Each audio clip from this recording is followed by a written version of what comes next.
I, I believe that objects can take on memories and experiences, and when you do that, when you build those memories and experiences with a car, I think that's what people call the soul of a machine. And I think you can build that bond between man and machine.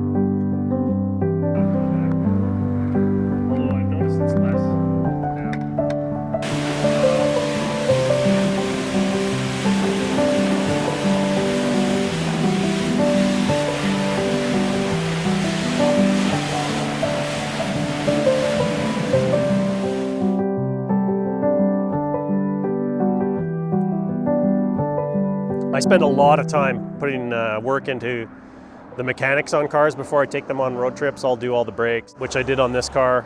I didn't have to do anything to the suspension, although I'd be happier if the alignment had come out better, so I'm probably going to try a different shop for that. I discovered some damage in the engine last summer right after I bought the car, so I had to pull it off the road. And took the engine apart, the upper part of the engine apart, changed the camshafts and the rockers and had a look and everything. Did some gaskets. Cleaned up the top of the engine. Nobody had been in there. It looked like probably in 10 to 15 years. Got a whole bunch of like dirt and oil, and even house insulation had packed itself around some of the cylinders. So got that out, and it's running a lot cooler now because it was overheating when I first drove it home.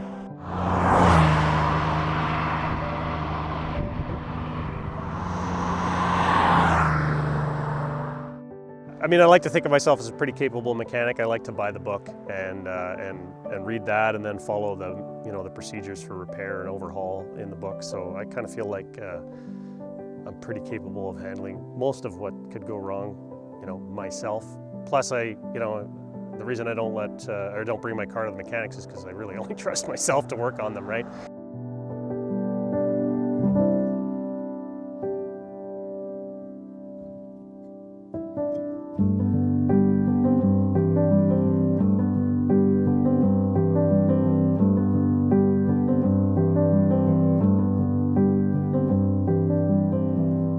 Watching movies as a kid, it'd be the first time I ever saw a 911.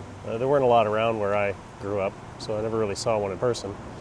When I was 10 years old, I got a hat, a trucker cap with a picture, side shot of a blue 930 turbo on it. And I used to wear that everywhere. It was red and white trucker's cap with the 930, side shot of the 930 turbo on it. That was pretty awesome. I think I went to the store to get a candy bar or something like that, and the clerk asked me, "Oh, is that your favorite car?" And I said, "Yeah, that was one of them." Of course, the other one was the Lamborghini Countach, and then he started asking about top speeds of these cars and things like that, right? So.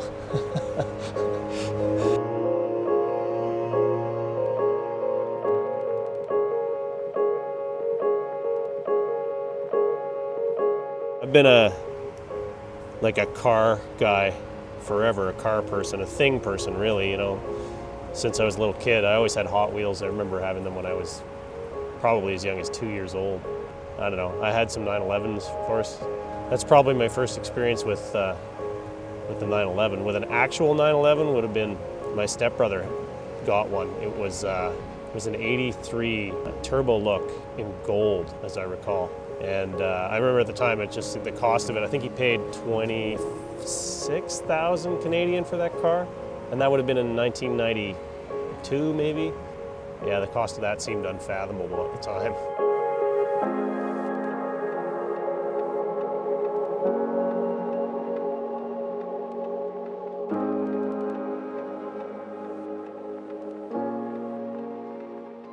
Stepbrother had a Euro specialty shop. He specialized in Volkswagen and Porsche and Audi, and he's the reason I got into Volkswagen Rabbits in the first place.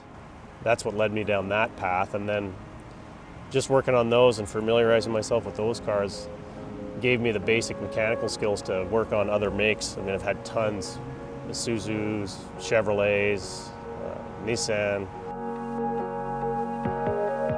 all kinds of stuff. Man, what else? International, had an International Scout, had a Honda, Volvos. Yeah, rabbits kind of always were around. It just never really occurred to me that a 911 was possible until I had got myself established in my life later on.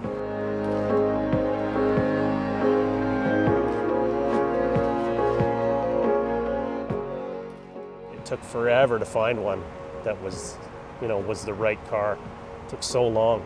So much rusty junk. As the popularity of the brand increased, people were selling everything, dragging stuff out of fields, and so many cars that had modified fenders or no floors or no drivetrain, just a lot of stuff that wasn't going to work for me.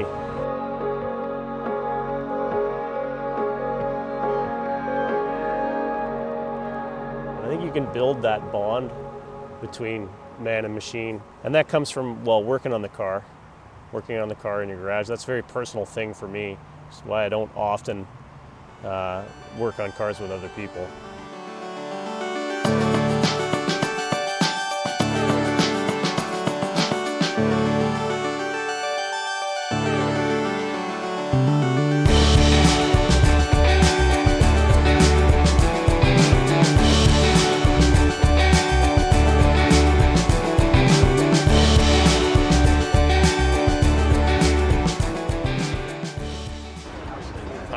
If I worked on cars or other people's cars and then didn't get to experience that experience of going on long road trips with them, you wouldn't have that bond, I don't think. It'd just be a job, maybe. Part of that spiritual nature of trusting an old car to take you a long distance and then bring you home again, and then having the faith that if something were to go wrong, that you could fix it, You and me in the sand.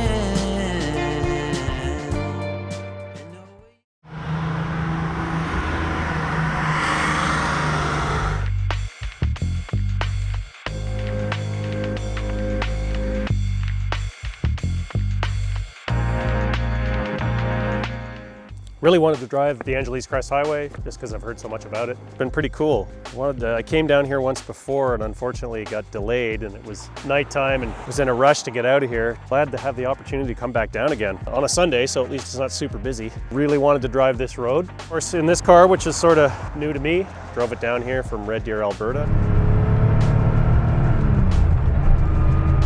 Drove the whole thing just about to Big Pines Highway where the road was closed.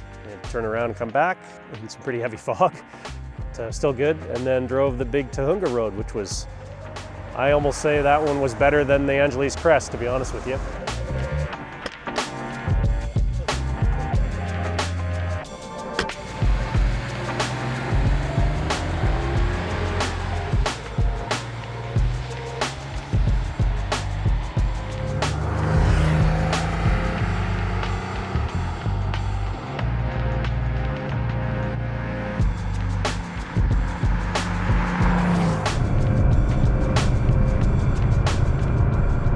Having a 911, which was a car I've been looking for quite some time, it's a new experience. I love having different driving experiences. Obviously, I've had several different makes of cars. This is a lot of fun. A little bit scary because of the expense of some things if they go wrong, but there's lots of people on the rally who have tons of experience with them, and so getting to talk with them and hearing about their knowledge base and their drives and how their cars are set up. It's all good info, and it's things that I can apply in the future to my own car.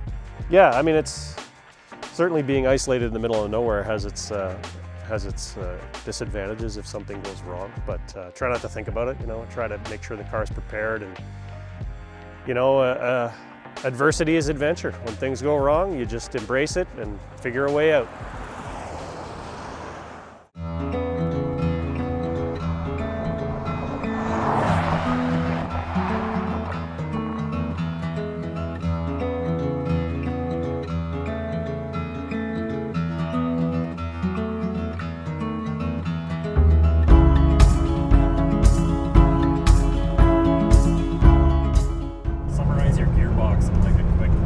I think it has gears in it somewhere, but it's hard to tell which one you're in and how to get in and out of them. Clutch is working good. clutch seems to be working okay. It's like gearbox. I don't know if you can hear it in the video, but it sounds like a lathe. Yeah, I like to invent problems, I think, when I'm driving my cars. You hear a noise or you see a temperature gauge, you're doing something that maybe it didn't do before. Because, it's always nice to have more drama in your life. That, sometimes you got to create it.